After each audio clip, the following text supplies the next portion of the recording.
Well, we left off with mental rehearsing, and I guess, rehearsing is actually about being the creator and starting at the beginning.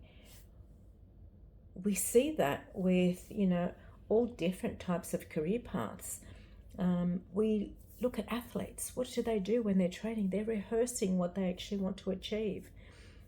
We see the same thing, play out with actors.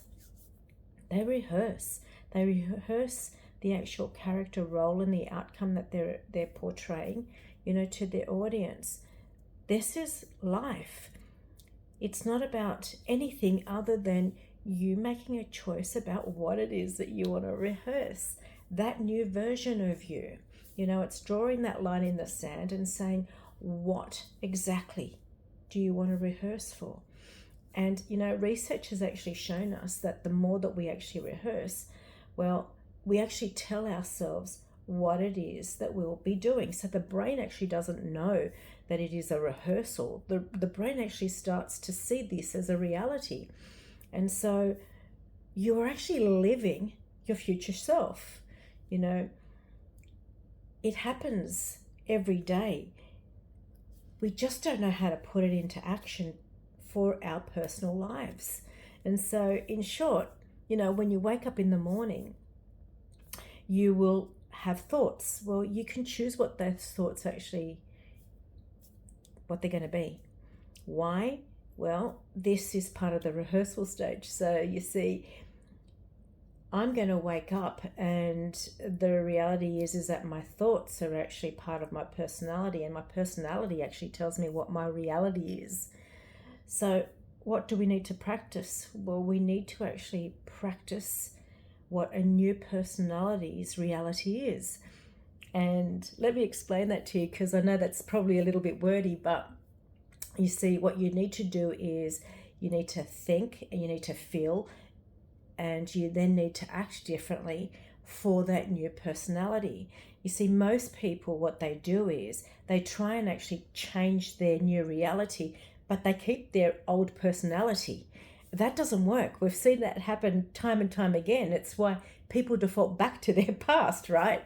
So as we wake up in the morning, we need to think about what is that new reality and create the personality and the traits that actually come with that. So we need to think differently. We need to feel differently. And as a result, we then do something differently. So that framework then actually becomes really intentionally conscious. Again, I bring that to mind, and it's the reason why I wrote, the journal and the gratitude book that's called Intentionally Conscious Living. This is what it is about. It's about that mental rehearsal of what is it that you're choosing to do? What is it that you're wanting to create?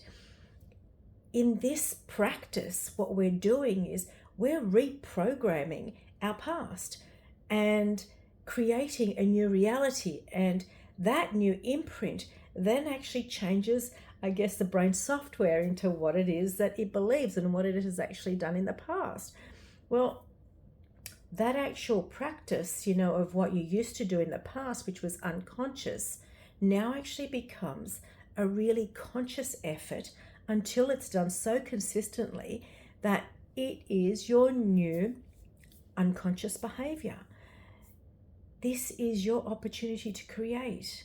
So that mental rehearsal makes you now the creator of your new future. That actual motherboard that sits in your brain has now actually got an upgrade in software. That's, I guess, a way that I can term it. It now feels like a different you. That process is, changing the neuro pathways. So when you repeat it enough, what actually happens? It becomes an unconscious pattern. You have automatically changed your entire being. And so, yes, you are the new creator. So hold on for some more tips.